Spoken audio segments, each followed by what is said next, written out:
Dás-me um bocadinho de retorno. Amém? Vamos pôr-nos de pé só mais um momento, por favor, irmãos. E, espero que estejamos no Espírito e não estejamos a adormecer. Amém? Vamos fechar os nossos olhos e render-nos ao Senhor. Render-me a uma evidência que, sinceramente, não sei o que é que vos vou predicar. Vamos esperar que o Senhor me dê direção, porque... Senhor Jesus, Senhor, necessitamos de Ti. Senhor, necessitamos de Ti, Senhor, estamos, meu Deus, necessitados da Tua presença, Senhor, necessitados, Senhor, que Tu convulsiones o nosso coração, Senhor, e que faças que o Teu povo, os Teus filhos, Senhor, voltem a face para Ti, Senhor. Senhor, provavelmente continuas a estar hasteado dos nossos sacrifícios e das nossas luas novas e das nossas festas, Senhor. Senhor, a única maneira em que podemos agradar é render o nosso coração a Ti, Senhor. Senhor, para termos um coração rendido, necessitamos que seja esse novo coração que Tu vens criar com a Tua palavra, Senhor. Por isso clamamos, meu Deus, estamos cansados das nossas lutas internas, Senhor, e de exteriorizar, Senhor, na realidade aquilo que não há em nós.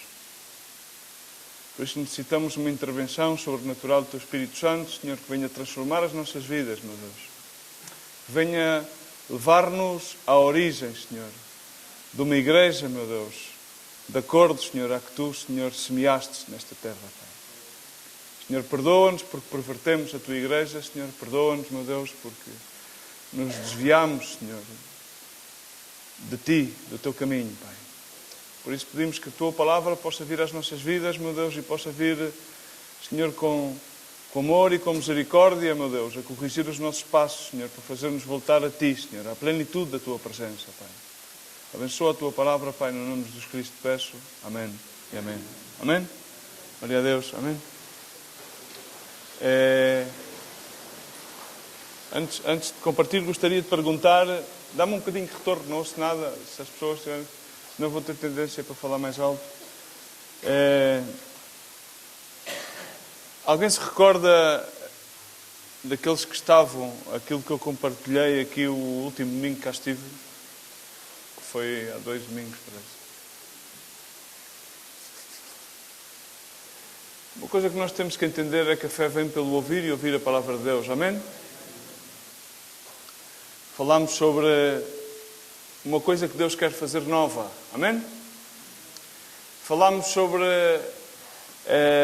que Salomão, o rei sábio, começou a escrever o seu livro, um dos livros que escreveu, dizendo que, com um coração um pouco decepcionado, dizendo que, enfim, depois de ter buscado debaixo do sol, concluía que tudo era vaidade, e chegou à momentânea conclusão decepcionada de dizer não há nada de novo debaixo do céu. No entanto, encontro que a palavra de Deus diz que sim, há alguma coisa nova.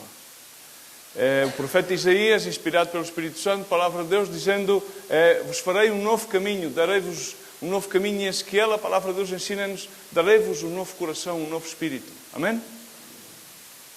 Recordam-se que vos dei a ilustração de uma avalanche, de um exame médico que falava que era a arteriografia, que analisava as artérias, como bombeavam o sangue ao coração. Amém? Lembram-se disso?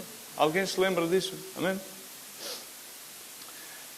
Vimos também que, da mesma maneira que existem doenças físicas cardíacas, existe uma doença, várias doenças, nomeadamente 4 é aquelas que eu vou tratar de abordar, provavelmente não terei tempo para abordá-las todas durante esta manhã, que podem, da mesma maneira que hoje em dia há súbitos ataques cardíacos, também podem haver súbitos ataques cardíacos espirituais e desviar-nos realmente de ter esse novo coração que Deus quer que nós tenhamos. Amém? Concluímos também que muitas das vezes nós aquilo que fazemos é o mesmo que os médicos fazem. Vimos à igreja, congregamos no nome de Jesus Cristo à espera de poder tratar os sintomas que realmente não são a raiz do problema. Mas a palavra de Deus diz a palavra do Senhor em Hebreus 4:12, a palavra de Deus é viva, diz comigo, é viva, é eficaz e mais cortante de qualquer espada de dois gumes. Diz comigo, e mais cortante do que qualquer espada de dois gumes. Penetra até à divisão da alma e espírito e de juntas e médulas, e é apta para discernir os pensamentos e os intentos do coração. Amém? Espero que a palavra de Deus possa penetrar em nós, no nosso coração, possa discernir, possa partir a nossa alma, dividir aquilo que Deus tem que edificar e aquilo que tem que ser destruído. Amém? Estamos? Vimos também que com o decorrer dos tempos, nós muitas vezes desenvolvemos hábitos que são nocivos e vão deteriorando a sensibilidade que há no nosso coração, que Deus pôs no nosso coração. E vimos também que muitas das vezes o nosso coração não está sincronizado com o Senhor. Amém? Vimos também que, nomeadamente, nós vivemos numa cultura onde somos ensinados a monitorizar o nosso comportamento, mas não somos ensinados a monitorizar o nosso coração. Amém? Nós sabemos pôr-nos com fórmulas respeituosas, sabemos guardar as formas, melhor dizer, mas na realidade não sabemos guardar o nosso coração. Amém? Sabemos guardar a forma como nos comportamos para poder aparentar, e chegamos à conclusão que quando fazemos isso, aquilo que estamos realmente a viver, como dizia os da conversa da treta, suponhamos, fazer de conta, fingir. Mas na realidade também vimos que fingir todo o tempo, ou fingir o tempo todo, conforme nós queiramos dizer, pode ser algo realmente problemático. Porque então estamos realmente a ignorar a condição do nosso coração. Aquilo que eu queria perguntar-te nesta manhã é se na realidade tu tens a capacidade de analisar o teu coração. E quando eu falo sobre analisar o nosso coração, temos que encontrar um patamar onde possamos fazê-lo. E isso não pode ser em comparar-nos com as demais pessoas, mas sim em comparar-nos com o autor da vida. A comparar-nos com a palavra de Deus. Amém? Amém, irmãos? Então, devemos entender isso. Muitas das vezes dizemos, não, é que este rapaz tem um bom coração. A palavra de Deus diz-nos o contrário. Enganoso é o coração sobre todas as coisas e perverso, quem o conhecerá? Então devemos entender e partir da plataforma que, provavelmente, nenhum de nós, humanamente, podemos chegar a ter um bom coração. Somente podemos ter a nível espiritual um novo coração. Amém? Inclusive é aquele que tinha um coração conforme ao coração de Deus, perdeu a sensibilidade. Recordam-se de David? Amém? Diz a palavra de Deus que ele tinha um coração conforme ao coração de Deus, mas o seu coração perdeu a sensibilidade. Criou hábitos na sua vida que o levaram a apostatar do caminho que Deus tinha para ele. No entanto, alcançou misericórdia ao arrepender-se. Também vimos que nós temos a tendência a guardar coisas no nosso coração, segredos, e esses segredos, essas coisas que nós guardamos no nosso coração, podem danificar o nosso coração, porque elas levam-nos a que possamos construir paredes para nós proteger-nos das demais pessoas. Irmãos, em suma, creio que precisamos mais do que um filtro sofisticado para que possamos comportar-nos adequadamente. Necessitamos, sim, de obter um novo coração. Um novo coração. E quem é que nos pode dar um novo coração? Dirás, um transplante. Deus pode nos dar um novo coração. Amém? Ele deu-nos essa promessa em Ezequiel. Muitas das vezes, quando nós estamos doentes do coração fisicamente, uma das coisas, há pouco tempo fui um cardiologista e ele disse-me, o teu coração está em perfeitas formas, não tens nenhum problema, agora tens que fazer uma coisa. Já tens 41 anos, já não tens o mesmo coração quando tinhas 19. Então agora tens que moderar os teus hábitos alimentícios e sim, tens que fazer exercício. Mas, nomeadamente, nós temos a tendência a ir ao doutor e dizer, Sr. doutor, faz favor, dê-me qualquer coisa para reparar o coração. Porque assim evito estar cansado ou evito estar perturbado. Então o doutor diz, então, não te vou dar nada, vai para casa e faz exercício. Se nós nos exercitamos na palavra de Deus, podemos viver a promessa que Deus nos deu de dar-nos um novo coração. Amém?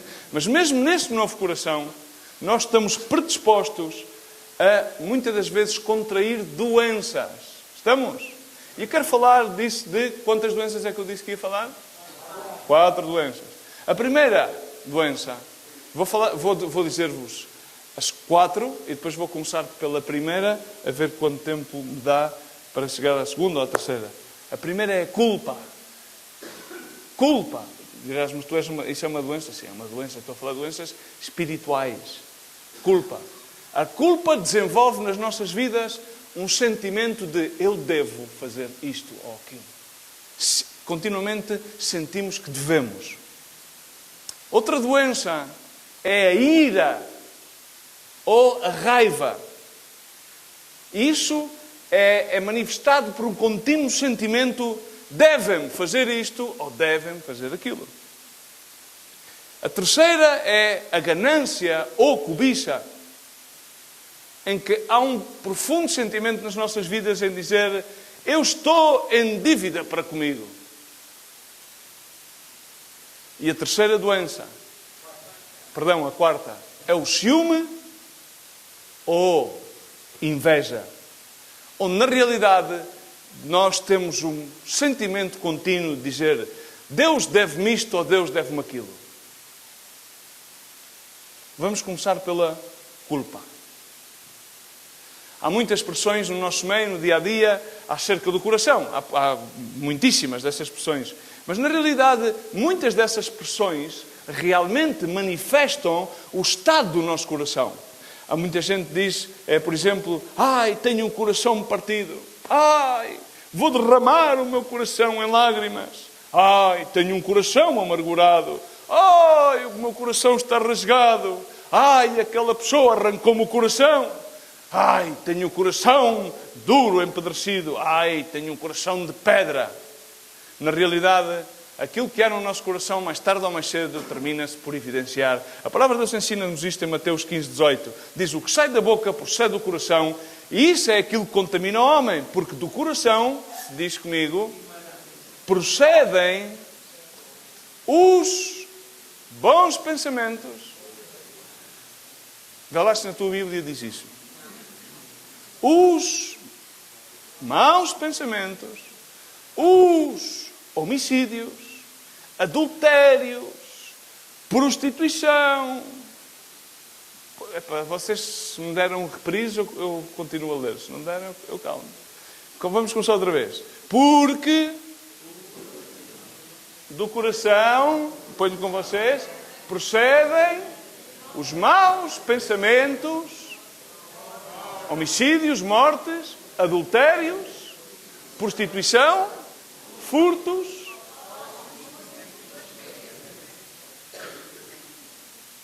Procedem vamos ao contrário, blasfémias, falsos testemunhos, furtos, prostituição, adultérios, mortes, pensamentos maus, procedem do coração. Tudo, diz comigo, tudo, aquilo que eu faço, aquilo que eu digo, aquilo que eu penso, procede do meu coração. Primeira coisa que tu deves assumir, do meu coração. Amém? Então, vamos continuar com isto que dissemos e concluímos no outro culto. Nomeadamente, nós aprendemos a controlar os nossos comportamentos. Porquê? Porque os nossos papás ensinaram-nos desde pequeninos: se te portas bem, vais ter uma recompensa. Amém? Entendemos isto? Então, isto está instaurado na nossa mente. Ok? Mas nós não aprendemos realmente a olhar para dentro do nosso coração e a ver o que é que há, o que é que me move a fazer isto, o que é que me impulsiona. Por exemplo, que é um denominador comum nas crianças. Têm a tendência todos para mentir, por exemplo, nas crianças e nos adultos. Porque há muitos adultos que, em algumas áreas da sua vida, estão como as crianças. Enfim, as crianças, quando lhe fazes uma pergunta, a primeira tendência que têm é para dizer a verdade. Não, isso é na sua inocência. Quando já passam uns 4, 5 anitos, já rapidamente começam a ter as artimanhas. Para quê? Porque querem camuflar o seu comportamento. Amém? Vimos também, e vamos voltar a enfatizar em verbos chaves, todos conheceram, por exemplo, o irmão estava a dizer, guarda o teu coração com diligência, pois deles procedem as saídas da vida, ou noutras versões bíblicas diz, acima de tudo, guarda o teu coração, porque ele afeta tudo aquilo que tu fazes. Amém? Então, irmãos, concluímos e voltamos a dizer, tudo aquilo que nós fazemos procede de onde?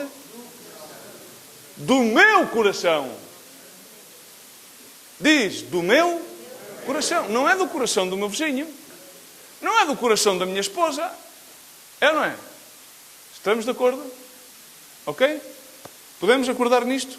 Tudo aquilo que eu digo, tudo aquilo que eu faço, procede de onde? Do meu coração. E eu devo aprender a quê? A monitorizar o meu coração. Porque eu devo guardar o meu coração. Porque dele procedem todas as saídas da minha vida. Todas as minhas decisões, todos os meus feitos, todas as minhas palavras procedem do coração dos outros. Não, do meu coração. Amém? E eu quero evitar que o meu coração esteja doente. A culpa, irmãos. Irmãos, mas quando nós falamos de culpa, a culpa deve ser algo que está totalmente erradicado na cultura do Novo Testamento. Porquê? Porque Jesus Cristo levou sobre ele todas as nossas culpas. João 3,17, não o 16. O 17 diz, porque Deus não enviou o seu Filho ao mundo para condenar o mundo, mas para que o mundo, através dele, pudesse ser salvo. Em algumas versões bíblicas. Noutra versão bíblica lemos, porque Deus enviou o seu Filho ao mundo, não para que julgasse o mundo, mas para que o mundo fosse salvo por ele. Amém? Noutras palavras, é simplesmente isto. Jesus, diz comigo, Jesus não culpa. Quando alguém culpa, não precisas repetir. Quando tu culpas alguém, aquilo que tu estás a fazer é tratar de manipular as pessoas. E uma pessoa culpada, o que é que faz? Usa a sua culpa para tratar de controlar as outras pessoas. Faço-me entender. Quando nós sentimos culpados de alguma coisa, então o que é que fazemos? Exteriorizamos a nossa culpa para em cima de outra pessoa, para poder controlar essa pessoa e espelhar a nossa culpa sobre essa pessoa. E tudo isso é algo que Jesus nunca fez. Amém? A culpa diz, eu devo-lhe. Pensa nisto. Quantas vezes é que a gente dizemos, devo pedir desculpas a esta pessoa? Ou às vezes chegamos ao pé de uma pessoa e temos o sentimento de dizer, não, deixa-me recompensar-te. E quando nós recompensamos alguém é porquê? Porque nos sentimos culpados em relação a essa pessoa. Às vezes dizemos, porque é que eu fiz isto? Como é que eu fiz uma coisa destas? Tudo isto manifesta o quê? Culpa. E isso faz com que eu me sinta devedor. Então, quando nós começamos a sentir-nos assim, está a emergir essa doença do nosso coração que se chama culpa. E começamos a continuamente a pensar que estamos em dívida. Começamos a ter uma revelação de devedor-credor. Amém? Começamos a ter uma relação Ministério das Finanças contribuinte. Troika, governo português, irlandês e grego. Faz-me entender, irmãos? Entendem ou não? Por exemplo, quando uma pessoa abandona o seu cônjuge, aquilo que está a fazer é realmente a privar-lhes de certas e determinadas coisas no seu futuro. Está a destruir-lhes a sua autoestima. Agora, vamos entender, irmãos, quando isto acontece, por exemplo, um cônjuge que é abandonado por outro, o que é que esse cônjuge normalmente sente? Culpa. A primeira coisa que pensa é, o que é que eu fiz para que o meu esposo ou a minha esposa me tenha abandonado? Quando há algum tipo de traição, adultério. passa exatamente o mesmo. O padrão de pensamento é o mesmo. Porquê? Porque no seu coração há a doença da culpabilidade. Culpa. Amém? Agora, entendemos realmente o que é a culpa. A culpa é nada mais nem nada menos que um sentimento interior que diz: eu fiz algo a alguém e então estou em dívida para com alguém. Mas não é isso realmente que nós experimentamos. Porquê? Porque a culpa nas nossas vidas é simplesmente como um peso enorme que nós carregamos. E muitas das vezes carregamos a culpa que está nas nossas vidas por situações que passaram há montes de anos, por situações que passaram em relacionamentos familiares, com amigos, com irmãos, que nós nunca chegamos a resolver. Então ainda carregamos esse fardo sobre nós. Mas realmente, irmãos, o que há debaixo da culpa? Porquê é que nos sentimos culpados? Quando nós nos sentimos culpados, na realidade, por baixo desse sentimento, por baixo dessa doença, mais bem, há uma raiva contra nós mesmos. Porque nós, na realidade, pensamos desta maneira: decepcionei-me. Então a única maneira que eu tenho para poder desculpar-me de não ter alcançado aquilo que eu esperava é fazer o quê? É fazer com que os demais não alcancem aquilo que eu espero. Na realidade, começamos a sentir raiva porque dizemos: não consegui manter esta relação, não consegui alcançar certos e determinados objetivos e expectativas na minha vida. Então aquilo que eu faço através do sentimento de culpa e devedor é tratar de privar os demais de alcançarem aquilo que eu queria alcançar. Então começo a retirar-lhes, muitas das vezes, aquilo que é mais simples, o privilégio de viver. Mas, irmãos, a culpa torna-se parte das nossas vidas, sem que nós, muitas das vezes, cheguemos a reconhecer que ela existe. Amém? Muitas das vezes tratamos de ajudar-nos uns aos outros. Ou seja, biblicamente, hoje em dia há um sentimento, cada vez mais trata-se de se apurar um sentimento de solidariedade. Mas, irmãos, é quase impossível ajudar uma pessoa culpada. É quase impossível. Somente Deus o pode fazer. Porquê? Porque uma pessoa que se sente culpada sente-se decepcionada. E ao sentir-se decepcionada, aquilo que ela faz é o seguinte: ela trata de encontrar uma ou várias maneiras de que qualquer outra pessoa que esteja à sua volta, essa pessoa o decepcione a ele mesmo. Entendem ou não? A ver se me faço entender. Uma pessoa que se sente culpada por alguma coisa que tenha feito, já pode ser uma coisa que tenha feito há uma barbaridade de anos, alguma coisa que tenha ocorrido nas suas vidas. Essa pessoa, na realidade, está decepcionada consigo mesmo. Então, todos e quaisquer relacionamentos que desenvolva com pessoas nos seus locais de trabalho, com os seus amigos, com os seus familiares, trata de projetar essa decepção, fazendo com que os demais, que ele seja decepcionado pelas outras pessoas. Qualquer tipo de ação que a outra pessoa faça, que muitas das vezes pode não ser dirigida para nós sentimos-nos como que essa pessoa nos está a decepcionar a nós. Amém? Sentimos-nos devedores continuamente. Quando alguém nos decepciona e vice-versa, então o que é que nós temos de fazer? Sentir: vou recompensar esta pessoa. Vou tratar de fazer as coisas corretas. Mas na realidade há uma coisa que também nós concluímos no último culto, na última reunião. Não podemos mudar o quê? O passado. Para nós chegarmos a alguma coisa nova, temos que partir do presente. E para nós chegarmos ao presente, temos que ter passado pelo passado. Amém? Estamos?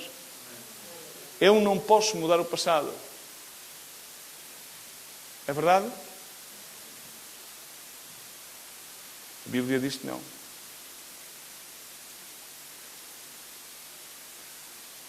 Nós estamos mentalizados que não podemos mudar. Sim, esse passado não muda porque já passou. Mas sim podemos mudar a ação do passado no nosso presente. Diz comigo, eu posso mudar a ação do meu passado no meu presente. Irmãos, a culpa esconde-se nas sombras, esconde-se nas áreas recônditas do nosso coração, na escuridão. Mas quando nós levamos essa culpa e pomos-a à luz, essa culpa dissipa-se, desaparece. Só temos duas opções. Ou pagamos a dívida a outra pessoa, muitas das vezes em relação a relacionamentos, é impossível. Ou então temos que chegar a essa pessoa e pedir-lhe que ela cancele a dívida em relação a nós. E o que é que isso se chama biblicamente? O que é que se chama isso? Quando nós temos que chegar ao pé de alguém e pedir que essa pessoa cancele uma dívida para connosco, no que diz respeito a relacionamentos. Confissão.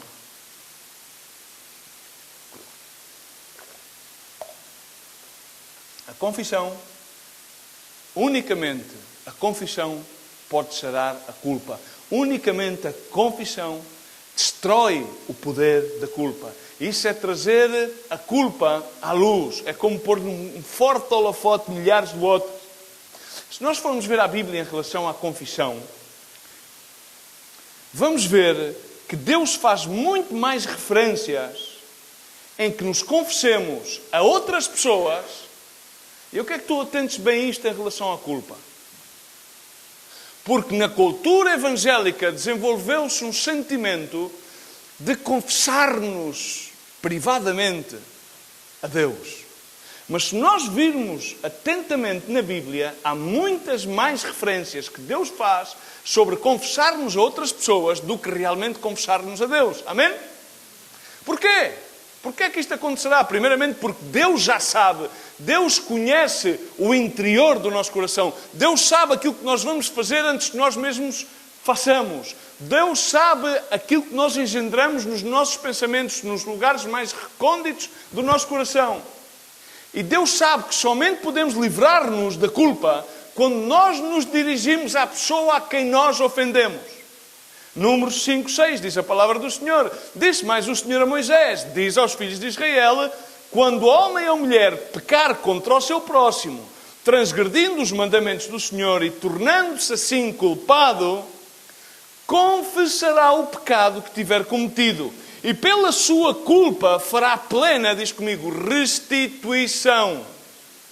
E ainda lhe acrescentará a sua quinta parte. E dará àquele contra quem se fez culpado. Amém? Uma referência. Vamos passar ao Novo Testamento. Lucas 19, 8, em relação a Zaqueu. Zaqueu levantou-se e disse ao Senhor, eis aqui, Senhor, dou aos pobres metade dos meus bens. E se alguma coisa tenho defraudado alguém, eu lhe restituo quadriplicado. Disse-lhe Jesus, hoje veio a salvação a esta casa, porquanto também este é filho de Abraão. O que é que podemos concluir com estas duas referências? Que Zaqueu tinha estudado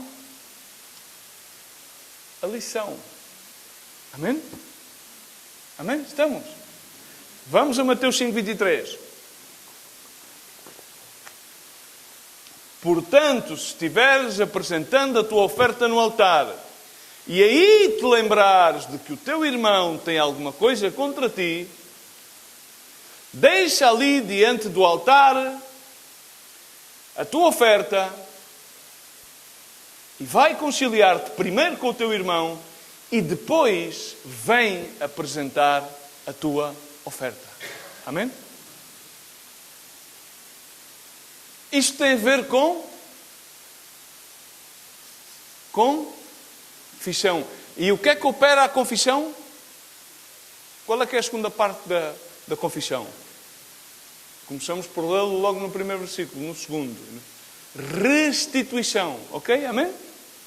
Porque aquele que é agraviado, ofendido, deve-se-lhe restituir aquilo pelo qual ele foi agraviado ou ofendido. E aqui opera o princípio de um relacionamento. Todos temos que nos relacionar. Embora cada vez mais nos últimos tempos é possível que a miudagem passe milhares de horas atrás de um computador e serem uns nerds, uns geeks brancos sem saírem de uma cova. Mas Nem que seja digitalmente, têm que se relacionar. Nem que seja com um teclado, têm que se relacionar com alguém. Amém? Nem que seja de uma forma virtual, há que existir sempre um relacionamento. Quando nós falamos acerca de Deus, Deus não está à procura de sacrifícios, Deus não está à procura de pessoas perfeitas, Deus não está à procura de pessoas que saibam fazer as coisas muito bem, Deus está à procura de pessoas que se queiram relacionar com Ele. Amém? Deus está à procura de pessoas que entendam que necessitam receber um novo coração, porque no fundo eles não têm aquele bom coraçãozinho que eles ilustram nas suas mentes de acordo aos seus parâmetros. Amém? Entendemos, irmão? Essas pessoas que provavelmente sentem culpa por ofensas que ofenderam a outros ou que se sentiram ofendidos pelos demais, mas, nomeadamente, a única forma de quebrar, de deitar por terra o poder da culpa é através da confissão, a qual opera a restituição. Amém? Irmãos, estamos? Aqui fala, por exemplo, vamos ao último verso do versículo 23 de Evangelho segundo São Mateus 5, e vemos aqui que, irmãos, isto tem a ver com... Muitas das vezes nós queremos ter um relacionamento com Deus, mas este relacionamento que temos com Deus reflete-se no relacionamento que nós temos com as demais pessoas. Ok, nós não podemos resolver as nossas diferenças com Deus, porque quem é que não tem diferenças com Deus aqui? Quem é que não tem? Quem é que tem? Tens diferenças com Deus. Há uns que já estão todos santificados e bem, não têm diferenças com Deus. Glória a Deus. Amém? Enfim, não podemos resolver as nossas diferenças com Deus se nós não estamos dispostos a resolver as nossas diferenças com as demais pessoas. Amém? Estamos? Pensa bem nisto. Não podemos estar na comunhão com Deus se nós não estamos em quê? Em comunhão com os demais. Amém? Irmãos, em Tiago 5,16, continuamos em algumas referências bíblicas, e parece-me que vou em 30 minutos. Confessai, portanto, alguém que me dê as horas, não, confessai, portanto, os vossos pecados uns aos outros. Diz o quê? Confessai a Deus os vossos pecados. Não, confessai, portanto, os vossos pecados uns aos outros, e orai uns pelos outros, para serdes sarados, curados. E em seguida diz, a súplica de um justo opera muito, ou pode muito, na sua atuação. Amém? Irmãos, há pessoas que pensam que o objetivo... Há pessoas que às vezes... Já ouvi pessoas dizerem assim, não, é que eu tinha que dizer isto para ter a minha consciência limpa. Quero que tu entendas uma coisa. O objetivo de que nós confessemos não é limpar a nossa consciência. O objetivo de que nós confessemos as nossas ofensas, as nossas transgressões e os nossos pecados é de que Deus transforme a nossa vida. Amém? Aquele que esteja centrado na sua tão bela consciência está errado. O motivo pelo qual nos devemos confessar não é para simplesmente tirar um peso de em cima ou limpar a nossa consciência, mas é sim para que Deus ponha a sua luz sobre as nossas culpas, sobre os nossos pecados, possa trazê-los e limpá-los com a sua sangue, e dessa maneira pode transformar a nossa vida. Amém? Pode essa nova vida começar realmente a brotar. Nós vivemos daquilo que há no nosso coração. E quando a luz de Deus vem às nossas vidas e ela brilha sobre todas as áreas da nossa vida, então, irmãos, podemos ser sarados das nossas culpas. Confessar secretamente a Deus não é substituto de confessarmos uns aos outros. Amém? E a cultura evangélica veio não através do ensinamento da palavra, senão através da nossa percepção humana, veio a desenvolver em nós a percepção de que basta confessar-nos ao Senhor. Não. A palavra de Deus indica que devemos confessar-nos uns aos outros, com o propósito de sermos sarados, orando uns pelos outros, para que então as nossas súplicas possam muito na sua... É uma consequência na sua atuação. Quando nós confessamos somente os nossos pecados a Deus, o que é que fazemos? Eles têm a tendência... Irmãos, penso que estou numa igreja de pecadores, por isso é que a igreja existe, é para os pecadores. Amém? Então, assume que todos pecamos. Amém? Também assume algo que nós devemos assumir. Então vamos aqui pôr as coisas em branco, assim, em branquinho. Não é? Quando nós somente confessamos a Deus, o que é que acontece? Esse pecado que confessamos, o que é que fazemos? Voltamos a cometê-lo. Porquê? Porque afinal isto fica entre mim e o Senhor, ninguém mais se intera. É assim que nós pensamos no nosso coração.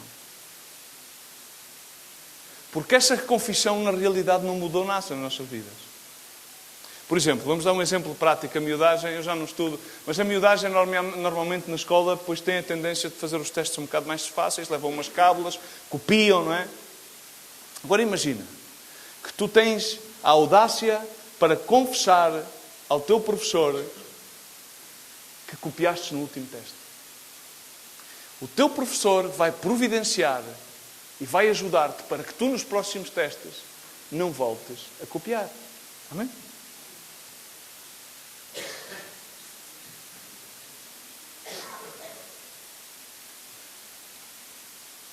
Mas dirás, isso é um teste, isso era quando uma pessoa era miúda, mas agora já estou na minha idade adulta e a minha vida é muito mais complicada. Na realidade, eu não copiei num teste, não fiz trapaça no teste. Provavelmente, aquilo que eu fiz foi enganei o meu cônjuge. E você nem passa para a cabeça o que é que vai acontecer ou o quanto vai ferir o meu cônjuge se eu lhe confessar. Estamos a falar acerca de confissão, amém? É doloroso. Mas na realidade entendemos uma coisa. A confissão não magoa, não fere as pessoas. A ocultação fere as pessoas. A ocultar-nos, sim, fere as pessoas. Porque na realidade, irmãos, vamos a ver aqui. Aqui não há ninguém que esteja como que adormecido à realidade. Nós temos essa consciência. As pessoas já sabem que alguma coisa se passa errado. E quando nós ocultamos, na realidade é o nosso coração que está a apodrecer, está numa fase de degradação contínua. E normalmente nós temos medo às consequências. Por isso é que cada vez mais, e quase sempre, aquilo que se vê é as confissões abismais à hora da morte para receberem a absolvição para a sua alma e poderem entrar na habitação com o Senhor. É triste. No entanto, essa pessoa confessou à hora da morte que Deus guarda a sua alma em descanso e que lhe traga salvação. Durante a sua vida inteira, carregou um peso de culpa horrível, um sentimento de dever continuamente andou toda a sua vida sobre o peso da culpa. Quando nós confessamos, o nosso mundo exterior pode tornar-se momentaneamente complicadíssimo, mas o nosso interior, o nosso coração é livre, totalmente livre. Quando nós confessamos, vamos ser capazes de aceitar as demais pessoas tal qual como elas são, com as suas falhas. Enquanto nós não confessamos, nomeadamente é-nos muito difícil aceitar as falhas dos demais. Aquilo que nós temos que entender é que a pena para o nosso pecado já foi paga. Amém? A pena para o nosso pecado já foi paga. É um assunto resolvido. No entanto, biblicamente também ensina a palavra de Deus que as consequências dos nossos pecados é outro assunto totalmente diferente do que a pena pelos mesmos. Amém? A consequência dos nossos pecados, nomeadamente, sempre vai afetar a nossa vida. Mas uma vez que nós somos livres, depois da confissão, há uma restituição e há uma restauração que nos vem por parte do perdão de Deus nas nossas vidas. Amém? Culpa. Quantos têm culpa alojada no seu coração? Entramos no segundo ponto. Imagina assuntos como coisas muito simples da nossa vida corriqueira. Imagina que entras no teu carro, no teu veículo, fechas a porta e anda lá, começas a conduzir e de repente há uma vespa. Incomoda-te.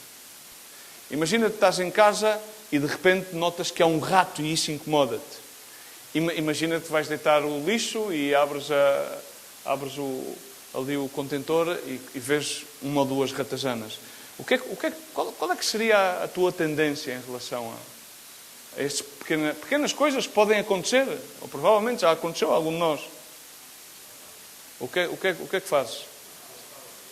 Se vais de carro, paras e tratas de abrir a janela para que a vespa se vá embora. Não vale a pena tentar matá-la, porque senão ainda se irrita e pica. Quem diz uma vez para uma abelha, não é? Uma mosca é diferente, mas uma vez para a abelha já é uma coisa um bocado mais séria. Agora, por exemplo, se tens um rato em casa, o que é que tu tratas de fazer? Pois meter-lhe, matá-lo, depois meter-lhe veneno para que tal, chamar, sei lá, por exemplo, nós aqui nas quintas onde vivemos, depois metemos aqueles homens vêm cá meter umas trampas, umas armadilhas para tratar de apanhar ratazanas, para ir acabar com uma praga, não é? Os ratos e as ratazanas. Se nós vamos ao balde do lixo e vimos que aquilo tem lá uma grande ratazana a comer dos restos, o que é que fazemos? Tratar de matá-la, É ou não é? É ou não é? Então porquê é que tu deixas? Porquê é que deixamos... Agora vem a parte mais... Porquê é que nós deixamos alguns ratos, algumas abelhas, algumas ratazanilhas no nosso coração? Porquê é que deixamos assuntos pendentes no nosso coração? Que são extremamente perigosos e que podem danificar o nosso coração e que podem danificar as relações com as demais pessoas. Falámos que a culpa, qual é o sentimento que nos faz ter a culpa? Estar em dívida sempre. Estar em dívida. E projetar a nossa culpa nas demais pessoas. Mas há um segundo fator, que é a raiva, ira. Ira, raiva. Biblicamente a palavra correta é ira. E a ira nós chateamos e qual é que é o sentimento? Quando nós nos chateamos com as mais pessoas, qual é que é o sentimento? Este deve-me. Devias-me ter feito o ovo estrelado de outra maneira, Maria. Irai-vos, diz a palavra de Deus em Efésios 4:26, irai-vos e não pequeis, não se ponha o sol sobre a vossa ira. Irai-vos. Para algumas pessoas, este versículo poderia ser o versículo da sua vida. Irai-vos. Porque andam sempre irados. Qualquer coisa que aconteça, estão sempre irados, chateados. Agora, centramos-nos em algo muito simples. O problema não é estar chateado ou ficar irado. O problema é que nós agarremos na nossa ira e projetemos a nossa ira nos nossos relacionamentos com qualquer pessoa. Na realidade, o que a Bíblia está aqui a dizer é não te chateies, não fiques bravo, não tires. Não é acerca de como nós nos sentimos, mas tem realmente a ver com aquilo que nós fazemos. Vamos lembrar aquilo, quando Paulo escreveu isto, onde é que ele estava? Preso. Uma pessoa presa tem ou não tem suficientes motivos para estar chateada, irada com a vida? Tem ou não tem? Ok. Sabemos que Paulo foi preso injustamente. A única coisa que ele fazia era anunciar as boas novas. Amém? Então, quando ele escreve isto, ele está a provar-nos a nós que a conclusão disto é muito simples. A ira não tem que ver com as circunstâncias, com os momentos da vida, mas sim tem que ver com aquilo que há no nosso coração. Outra vez. A ira é o resultado de nós não conseguirmos aquilo que realmente pensamos que merecemos, por exemplo. Nós pensamos que merecemos que os outros nos tratem de certa maneira e chateamos-nos, iramos-nos, quando assim não o fazem. Às vezes, aquelas esposas que vão, ainda algumas vão, graças a Deus, em estado de pureza, pelo menos é isso que a Bíblia ensina, mas nos nossos dias, isso hoje em dia é quase um milagre, uma raridade que alguma donzela vá para o casamento em pureza. Muitas das vezes, às vezes chateiam-se com os seus maridos e tal, e dizem, de ti entreguei-te a pureza e não sei o quê. Acontece, são coisas às vezes que acontecem, não é? É provável acontecer. Há certos argumentos que na nossa ira brotam. Deves-me um tratamento mais amoroso, deves-me mais amizade, deves-me dar um casamento feliz. Às vezes, quando defraudamos alguém, dizem, deves-me dar uma segunda oportunidade. Estamos chateados. Deves-me dar. Nós temos a tendência para acreditar numa coisa, que o remédio para a ira é vingar-nos. É algo que está patente na nossa sociedade. Se alguém te faz alguma, primeira coisa que vem à nossa mente, não perdes por esperar. À primeira turno, vais receber a paga. Porque ao fim e ao cabo, nós temos que pagar as contas todos os meses, não é? Então, quem deve, paga. Vejam bem o raciocínio. Então, muitas das vezes, tu e eu passamos o tempo das nossas vidas à espera que nos paguem dívidas. É ou não é? Mas essas dívidas, na realidade, não podem ser pagas. Irmãos, vamos ver uma coisa. Quando a ira se aloja no nosso coração, aquilo que acontece realmente nas nossas vidas é que pensamos que todas as pessoas nos devem. Cada pessoa que nós olhamos, cada pessoa com a qual nós falamos, há um sentimento que tu deves-me. É que eu sou assim, tu deves-me fazer tal e pascual. A ira, a única coisa que deixa nas nossas vidas é destruição. Um traço, um caminho de destruição. Porque vamos ver uma coisa. Uma pessoa que está irada, que está chateada, aborda a vida de uma forma e os relacionamentos com as demais pessoas, sempre à espera que lhe deem alguma coisa de volta. E aquilo que a Bíblia nos ensina é que Deus deu sem se esperar nada. Ele não esperou nada em troca. Ele não deu à espera que nós lhe demos alguma coisa a ela. Agora as pessoas iradas estão sempre à espera que se lhes dê algo. Olha este, não me disse nem obrigado. Devias era ter feito assim ou daquela maneira. Não devemos levar a nossa ira para nenhum tipo de relacionamento. A palavra de Deus continua neste mesmo verso e na segunda parte do verso diz: não se ponha o sol sobre a vossa ira. Aquilo, basicamente, assim, está a dizer é: a tua ira carga pelo mínimo tempo possível na tua vida. Senão vai-te fazer grande dano. Efésios 4:27 diz: não deis lugar ao diabo. Quando nós carregamos ira no nosso coração, abrimos a porta do nosso coração à influência do inimigo, à influência do acusador, e permitimos que a sua influência comece a ter liberdade de ação nas nossas vidas. A ira é como se tivéssemos uma conta corrente que está sempre aberta. O problema é que quase sempre esquecemos a fonte original dessa ira e projetamos essa ira nos demais.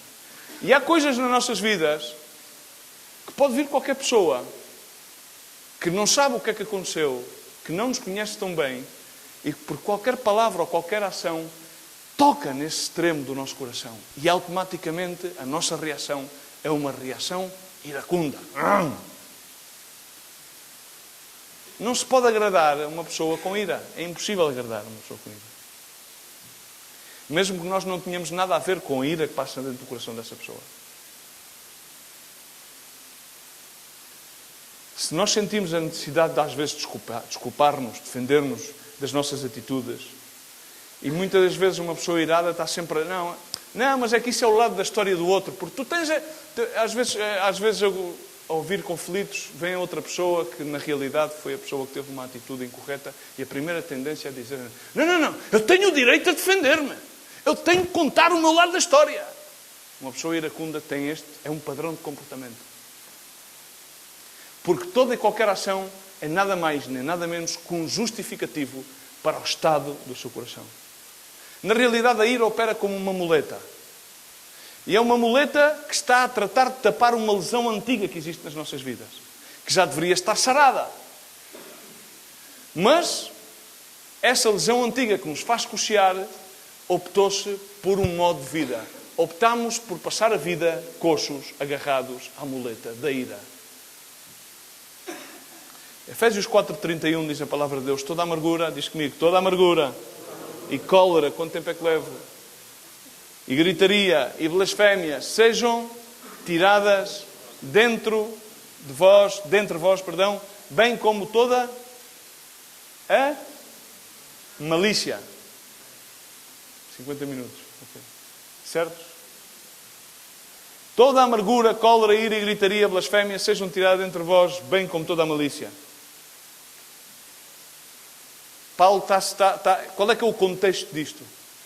Quando ele escreve aos Efésios, está a dizer, isto fala uma situação de sentimentos ou de relacionamentos. Relacionamentos que existia em Éfeso. Amém? Então havia gritaria, havia pessoas que estavam amarguradas, havia pessoas que estavam incolorizadas, havia pessoas que estavam com ira, havia pessoas que predispostamente gritavam, outros blasfemavam. E ele diz todas estas coisas, bem como a malícia. Aquilo que o Paulo está a dizer é assim, rapaziada, tirem o lixo do vosso coração. Limpem o vosso coração. Fechem a conta da ira. Vamos pôr isto. Se alguém vai ao médico e recebe um diagnóstico e dizem-lhe, olha, tens cancro, qual é que é a sua principal preocupação? Como é que eu posso curar o cancro? Então, porquê é que nós, com um problema, muitas das vezes que se aloja nos nossos corações, como a ira ou como a culpa, em vez de preocupar-nos como solucionar esse problema, estamos a preocupar-nos como é que eu apanhei este problema? Quem é que tem a culpa deste problema? Mais bem, quem é que tem a culpa deste problema? Quem é que é o responsável? A questão não é quem é que é o responsável, a questão não é quem é que fez o quê, a questão é como é que eu me livro desta forma de viver. Porque uma pessoa irada continuamente é uma pessoa amargurada, é uma pessoa que tem a tendência a blasfemar, é uma pessoa que tem a tendência a gritar, é uma pessoa que tem a tendência a projetar todas as falhas da sua vida sobre as demais pessoas. A única coisa que pode sarar a ira é o perdão. Amém? Então, como é que tu vais solucionar isso? Perdoa. Olha bem para trás e perdoa. Mas diz, mas é que se eu perdoar que aquilo que me fez, isso vai inibi-los da responsabilidade? Pois é. É que se eu fizer isso, então já não se vai operar justiça. Justiça com a perspectiva do payback, significa com a perspectiva de vingança. É que se eu fizer isso e perdoar, então já não vou ter oportunidade para contar a minha parte da história. Não é importante a tua parte da história. Não é importante. A melhor opção para a tua vida e a única opção é esta. Quem quer que tu penses que te deve, jamais te vai poder pagar. Estamos a falar de relacionamentos, não de contas materiais e dinheiro. Quem quer que tenha afetado e que tu queiras justificar a tua ira com a ação dos demais, jamais vai poder pagar de qualquer maneira. Então aquilo que tu deves fazer é cancela, esquece, perdoa. Efésios 4:32, antes ser, aqui vem, começa a dar os conselhos práticos, ser bondosos uns com os outros, compassivos, perdoando-vos uns aos outros, como também Deus vos perdoou em Cristo. Quando nós cancelamos quando nós cancelamos a dívida com alguém, nós decidimos que essa pessoa já não nos deve nada. Já não temos o direito de considerá-las devedor para connosco. Amém? Já não temos o direito de vir reclamar-lhes aquilo que quer que seja. Amém? Estamos, irmãos? Mas dirás, Luís, isso é difícil de fazer. Sim, mas foi aquilo que Jesus fez por nós. Jesus obedeceu. Jesus, na condição de homem, obedeceu até ao sumo e foi à cruz. Porquê? Para que tu e eu possamos, hoje, efetuar